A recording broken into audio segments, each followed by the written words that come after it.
Welcome to గిట్టి channel. ఈరోజు chicken roll చేస్తున్నాను. బోన్లెస్ చికెన్ తీసుకొని పొడవుగా కట్ చేసుకోవాలి. కట్ చేసుకున్న తర్వాత అందులో రెండు tablespoon cornflour, 1 tablespoon మైదా పిండి, సాల్ట్ వేసుకొని ఇట్లా ఒట్టమిరపకాయల బరగ్గా ఆడించుకునేది 1 స్పూన్ వేసుకోవాలి. వేసుకొని లైట్గా వాటర్ వేసుకొని కలుపుకొని పకోడా బాగా ఎర్రగా కాలేంత వరకు కాల్చుకోవాలన్నమాట. 2 టేబుల్ స్పూన్ ఆయిల్ వేసుకొని క్యాబేజీ, కార్న్ఫ్లవర్, ఆనియన్ పొడవుగా తరుక్కొని వాటిని ఇందులో వేసుకోవాలి. అవి దూరగా వేయాలి, ఎక్కువ వేయకూడదు.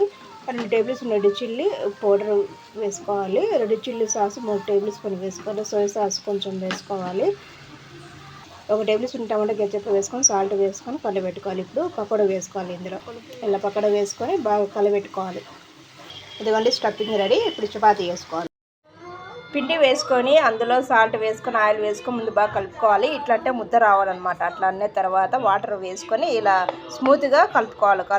కలుపుకొని ఒక ½ అవర్ కానీ 1 అవర్ కానీ నానబెట్టుకోవాలి. చేసుకొని ఇలా మర్చుకొని ఇలా రుద్దుకొని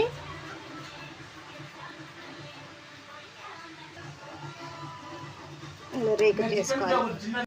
చపాతీ కాల్చుకొని ఎగ్ బీట్ చేసుకొని ఎగ్ వేసుకొని దానిపైన చపాతీ వేసుకొని ఎగ్ చపాతీ వేసుకోవాలి. ఇందులో రెడ్ చిల్లీ టమాటో కెచప్ వేసుకోవాలి. మైనస్ వేసుకొని ఇందులో రుద్దుకోవాలి. చికెన్ స్టఫింగ్ వేసుకొని ఆనియన్ ఇలా వేసుకోవాలి.